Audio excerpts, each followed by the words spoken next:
নমস্কাৰ, যিসকল মানুহৰ নাম অৰুণোদয় আঁচনিত অন্তৰ্ভুক্ত হৈ আছে আৰু প্ৰতি মাহৰ ৩,০০০কৈ টকা পাব বিচাৰে সেইসকল মানুহে ভিডিঅ'টোত ক্লিক কৰিছে যদি অনুগ্ৰহ কৰি ভিডিঅ'টো স্কিপ নকৰি প্ৰথমৰ পৰা শেষলৈ চাই থাকিব, কিয়নো এইটো ভিডিঅ'ৰ মাজত আপোনালোকক জনাই দিম যে যিসকল মানুহৰ নাম অৰুণোদয় আঁচনিত অন্তৰ্ভুক্ত হৈ আছে আৰু প্ৰতি মাহত ৩,০০০কৈ টকা পাব বিচাৰে সেইসকল মানুহে কেনেকৈ চাব পাৰিব অৰুণোদয় আঁচনিৰ নতুন লিষ্ট।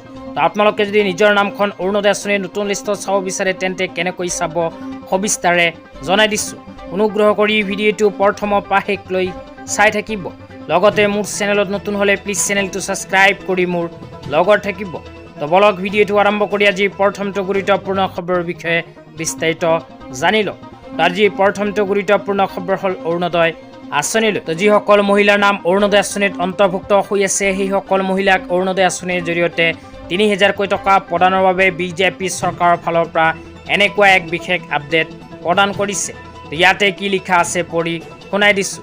ইয়াতে লিখা আছে অৰুণোদয়ৰ ৩,০০০ টকা।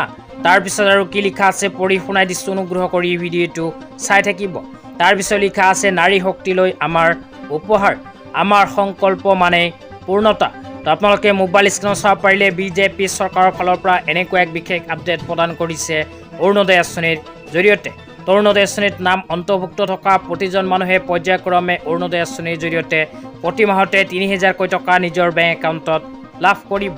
তেতিয়া আপোনালোকক জনাই আছোঁ, যিসকল মানুহৰ নাম অৰুণোদয় আঁচনিত অন্তৰ্ভুক্ত হৈ আছে সেইসকল মানুহে কেনেকৈ চাব পাৰিব নিজৰ নামখন অৰুণোদয় আঁচনিৰ নতুন লিষ্টত। আপোনালোকৰ নাম যদি অৰুণোদয় আঁচনিৰ নতুন লিষ্টত অন্তৰ্ভুক্ত হৈ আছে তেন্তে এনেকৈ চাব লাগিব লিষ্টত নিজৰ নাম। তো আপোনালোকৰ নাম যদি চাব বিচাৰে তেন্তে অনলাইন মাধ্যমত চাব নোৱাৰিব, কিয়নো অৰুণোদয় আঁচনিৰ যিখন পৰ্টেল আছিল সেইখন পৰ্টেল বৰ্তমান বন্ধ আছে। সেইকাৰণে আপোনালোকে অৰুণোদয় আঁচনিৰ নতুন লিষ্টখন অনলাইন মাধ্যমত চাব নোৱাৰিব। বৰ্তমানে যদি অৰুণোদয় আঁচনিৰ লিষ্টখন চাব বিচাৰে তেন্তে অফলাইন মাধ্যমত চাব লাগিব।